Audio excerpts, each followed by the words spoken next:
महाराज हुए। आओ आज हम ऐसे मणिधारी दादा जिन चंद्रसूजी महाराज जिनकी गौरव गाथा में अवगाहन करें। दादा जिन दत्तसूजी महाराज जिनके 1200 शिष्य थे। संत ने पूछा कि आपका पट्टाधिकारी कौन बनेगा? तब दादा गुरुदेव ने कहा, मेरा पट्टाधिकारी आज से 7वें दिन विक्रमपुर में जन्म लेगा। परमात्मा की वाणी, गुरुदेव की वाणी कभी भी खाली नहीं जाती। गुरुदेव ने कहा 7वें दिन जन्म लेगा। ठीक 7वें दिन मणिधारी दादा का जन्म विक्रमपुर में भादवा सुदी आठम के दिन संवत 1197 में रासन शाह की धर्मपत्नी देलर देवी की रत्न कुक्षी से हुआ।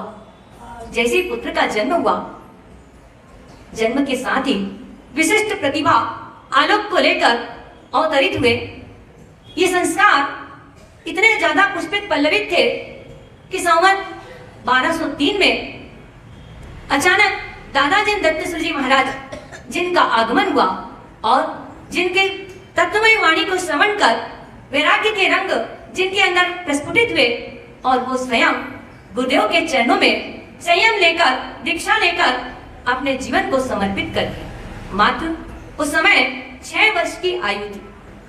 साथ में 2 वर्ष तक अध्ययन किया, ज्ञान अर्जन किया, विनय विवेक के साथ गुरुदेव की छत्र छाया में रहकर सब कुछ आगम के ज्ञाता बन गए। गुरुदेव ने देखा कि इनकी प्रतिभा इतनी विशाल है, तो उन्होंने विक्रम संवत 1205 में आचार्य पद से उन्हें विभूषित किया और ये सारा खर्च उनके पिता रासन शाह ने किया। अब इनका नाम मणिधारी जिन चंद्रसूरी जी हुआ। मणिधारी क्यों कहते हैं? क्योंकि इनके मस्तक में मणि थी और मणि के कारण इनके तेज प्रभाव अत्यंत था और इनका नाम मणिधारी जिन चंद्रसूरी जी हुआ। दादा गुरुदेव जिन दत्तसूरी जी की छत्र छाया में रहकर इन्होंने खूब अध्ययन अध्यापन किया। गुरु सेवा व्यावच्च से अनेक विद्याओं को हस्तगत किया।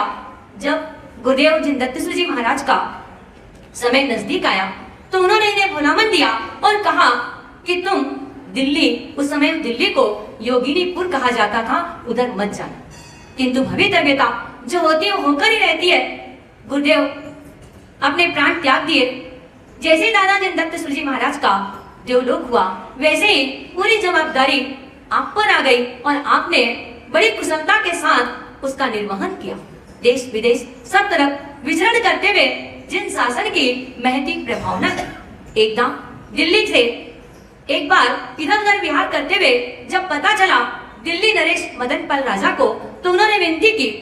गुरुदेव को याद आया कि मुझे दिल्ली नहीं जाना, किंतु आग्रह अत्यधिक और भवितव्यता जैसी होनी होती है वैसी होकर रहती है। इन्होंने स्वीकृति प्रदान की और अनेक प्रकार के रास्ते में नरचंद्राचार्य, पद्मचंद्राचार्य इत्यादि विद्वानों के साथ शास्त्रार्थ किए और शास्त्रार्थ के अंदर विजय श्री को भी प्राप्त हुए। एक बार जब संघ जा रहा था तो रास्ते में लुटेरों ने संघ को घेर लिया। सभी लोग परेशान हो रहे थे इस प्रकार कि अब क्या होगा।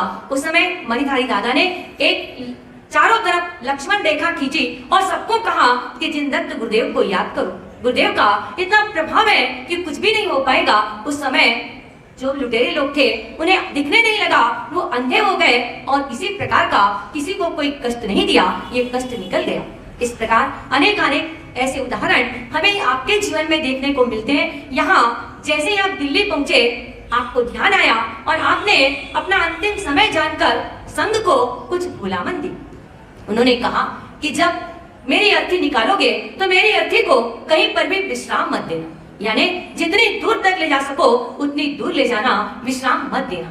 दूसरी बात, मेरे मस्तक में मणि है और ये मणि जब मेरा प्राण निकल जाए तब एक दूध का पात्र रखना, उसमें ये मणि गिर जाएगी। संघ शोकाकुल हो जाने के कारण इस भोलामन को ध्यान नहीं दिए और जैसे ही गुरुदेव का समय पूरा हुआ, गुरुदेव का प्राण निकल गया, तब अर्थी निकाली गई और ये अर्थी जहां पर एक बार रखी गई तो वहां से वापस हिल नहीं सकी। वहां अनेक प्रकार से प्रयत्न किया गया, राजा भी आए, अनेक प्रकार से पुरुषार्थ भी किया गया, लेकिन गुरुदेव ने पहले ही कह दिया था कि ये नहीं हटेगी और नहीं हटी। वहीं पर उनका अग्नि संस्कार किया गया।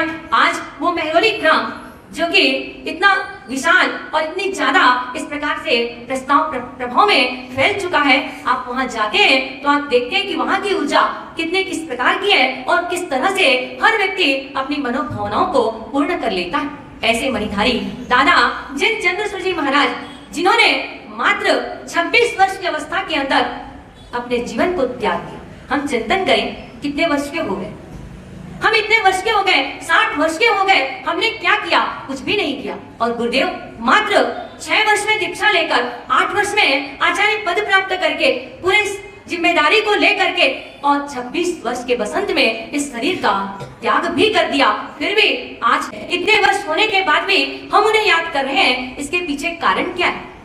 एकमात्र उन्होंने अपने जीवन को जीवंत बनाया, प्रत्येक आत्मा को इस आत्मार्थिक पद पर जोड़कर जिन शासन का रसिक बनाया। ऐसे गुरुदेव को हम बार बार श्रद्धानत होकर प्रणाम करें, पुष्पांजलि, भावांजलि और श्रद्धांजलि अर्पित करें।